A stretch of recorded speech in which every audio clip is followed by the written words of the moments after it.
kubur nanti. Mak ayah tersinggung je. Mak ayah terasa hati je. Tak usah cerita lah. Semayang lekuk dai-dai macam mana sekalipun. Puasa lah hebat macam mana. Tinggi besar mana pun jawatan, hancur lebur amalan. Bila mak ayah cerita ni sendiri terasa hati dengan kita. Jangan rasa hebat dalam hidup. Jangan sampai nak menipu mak ayah. Rela nak tipu mak ayah kerana nak jaga hati isteri dan anak-anak. Mak ayah tanya, tak balik ke cuti-cuti ni? Tak boleh balik mak. Kenapa tak balik? Saya banyak kerja, saya begini, saya begini. Mak cadang nak buat kenduri. Kalau kamu balik-balik, boleh balik. Baliklah. Kalau kamu balik, kamu akan, mak nak buat, nak sembelih ayam, nak banyak je mak nak buat. Dia sebut demikian. Dia kata tak boleh mak, saya kerja begini-begini. Padahal dia tak kerja pun. Dia dah berjanji dah dengan isteri dia dan anak-anak dia yang dia nak pergi melancong. Bila cuti je, dia keluar melancong. Mak dia pun, tak apalah kalau begitu, dah kamu tak boleh balik, mak tak buat kenduri lah. Oleh kerana kamu tak boleh balik, maknya rindu sangat nak tengok cucu-cucu mak. Dia sebut demikian. Tapi oleh kerana kamu tak boleh balik, tak apalah. Bila cuti, dia pergi keluar melancong. Pergi ke Wuhan pula tu. Rela dia nak menipu mak ayah dia tersebut. Pergi.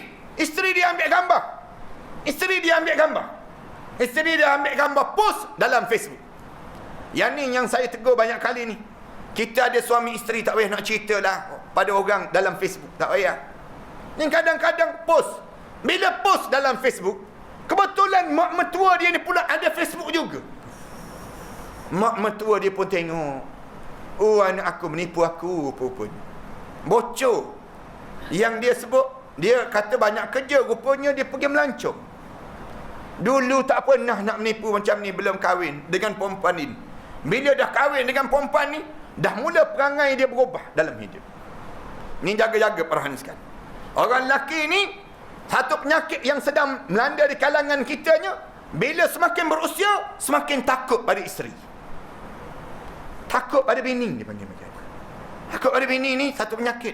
Saya nak pesan pada orang perempuan, ibu-ibu, jangan biarkan suami ibu-ibu menjadi takut dengan ibu-ibu.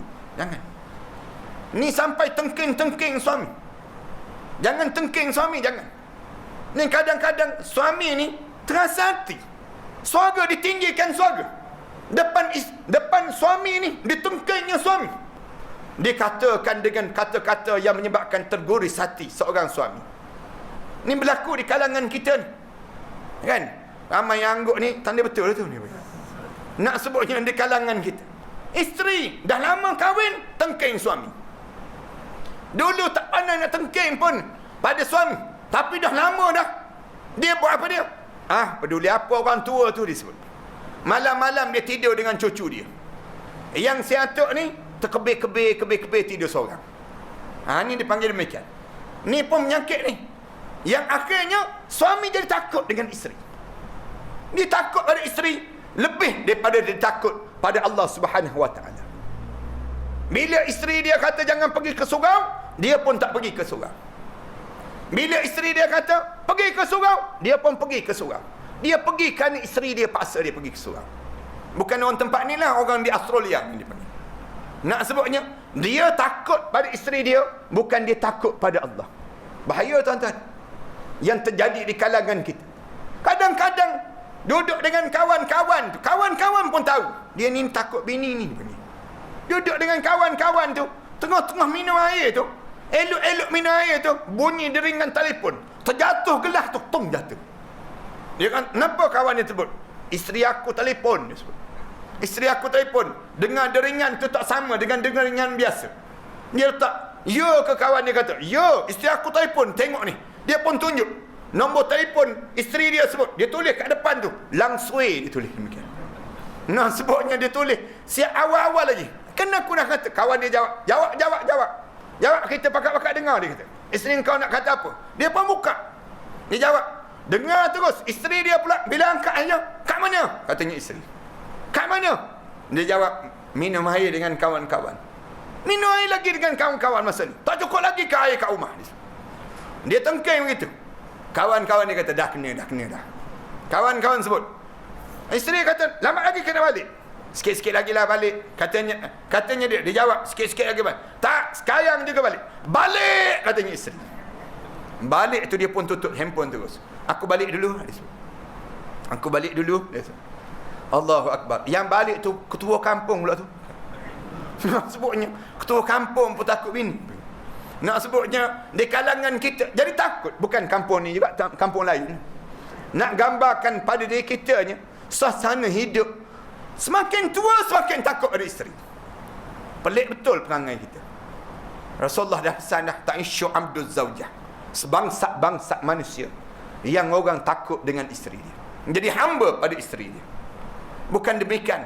Isteri, kita kata, saya bukan takut dengan isteri ustaz, tapi isteri menakutkan saya. Ni alasan-alasan yang dikeluarkan. Isteri yang menakutkan saya. Ada yang disebut macam-macam gaya alasan yang dibuat. Padahal kita sudah kena satu penyakit yang menderitai di dalam hati kita, yang tak lepas kita dalam kubur nanti. Tak usah ceritalah merdeka macam mana pun. Sebenarnya kamu bohong je kamu merdeka. Kamu dalam keadaan belenggu. Isteri malam ni balik tanya suami masing-masing, abang ada tak rasa takut dengan saya? Tanya soalan ni. Bila suami kata ada juga sikit-sikit, siap abang, siap abang. Bagi nak sebutnya kita jangan takut dengan saya. Jaga Allah lebih utama. Takut pada Allah. Biar dengan Allahu Akbar tu bergegar hati. Biar kita, suami kita ni biar dengan Allahu Akbar macam Rasulullah buat. Rasulullah tak kenal Aisyah, Aisyah tak kenal Rasulullah. Tanda apa dia? Suami kita ni benar-benar jaga Allah dalam hidup dia. Ni baru betul dalam kehidupan kita. Ni tak, bila dengan Allahu Akbar tu tengok muka isteri. Isteri suruh pergi, tak pergi surau. Kalau isteri kata pergi, baru dia bersiap nak pergi. Kalau isteri kata tak payah pergi, dia pun solat kat rumah. Isteri dia sebut, abang tak payah pergilah. Kalau abang pergi pun abang tak payah terimamnya, dia sebut. Dia sebut demikian. Tambah-tambah musim Covid macam ni, lagi tak payah pergi. Baik abang sembahyang kat rumah. Dia pun kata ya, tak ya juga, dia sebut demikian.